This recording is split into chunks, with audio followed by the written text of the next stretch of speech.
Was Windows 95 really that good? Let's find out. In contrast to the bad releases of the so-called good-bad release cycle of Windows, I am going to be looking at all the supposed good releases and see if they are as good as everyone says they are.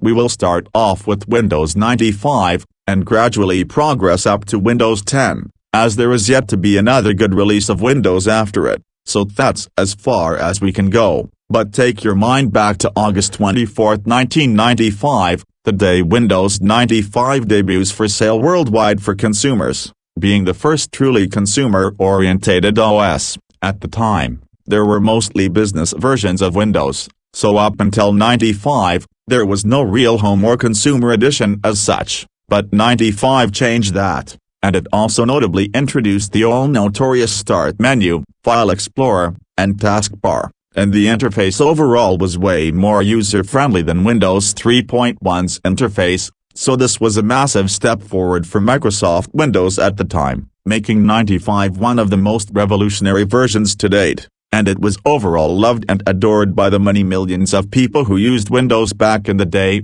and its successor, Windows 98, was not so popular or adored, due to it having several stability issues, bugs, and only being a minor update to Windows 95. However, 98 did introduce new themes and some new features, and it was popular once the second edition had been released. The second edition fixed all of the issues present in the first edition of Windows 98. However, 95 is still remembered for its revolutionary, game-changing user interface, as well as introducing several improvements and new features. It was indeed one of the best versions, but it was short-lived, only being supported until December of 2001, as Windows XP had been launched 2 months prior and abandoned the MS-DOS architecture completely, making DOS versions very outdated and no longer feasible to use. So Windows 95, 3.1, and all editions before NT 4.0 lost extended support around the end of 2001,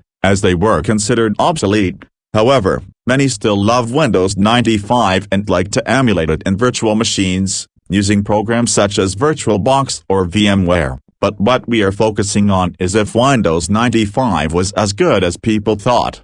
The cons of Windows 95 are not well known, but with little research, or just ask Google Bard or ChatGPT, and you will see that indeed it was filled with some cons. Of course, you always have pros and cons of any system. Windows 95 suffered from poor security, thus being extremely vulnerable to viruses and malware. 95 was also reportedly not the most stable system, and was somewhat prone to crashing, but I do not know if this is actually true or not, but crashing and blue screens of death are not a mystery in the world of Windows.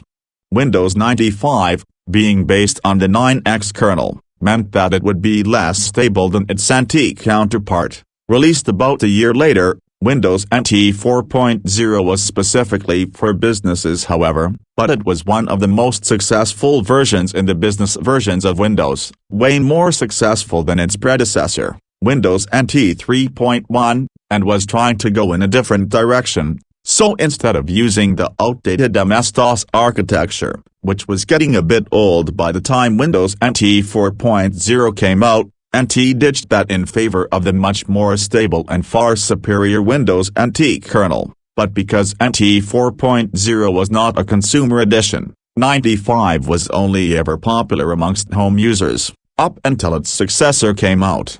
So, was Windows 95 really that good, or bad?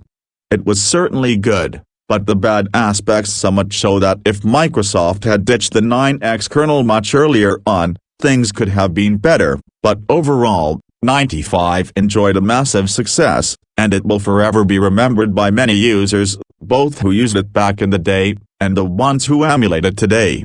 The next episode will look at Windows 2000, a business-oriented, and the last to be sold separately, operating system. Windows Millennium Edition was the consumer counterpart to this, but as we all know, it was a massive failure. But looking at Windows Millennium Edition proves that it still had some good, new, improvements to it, despite the negative connotations surrounding it. Watch my video on, was Windows ME really that bad? if you would like to find out more about that. Remember to like, share, comment, and subscribe. See you next video. Bye for now.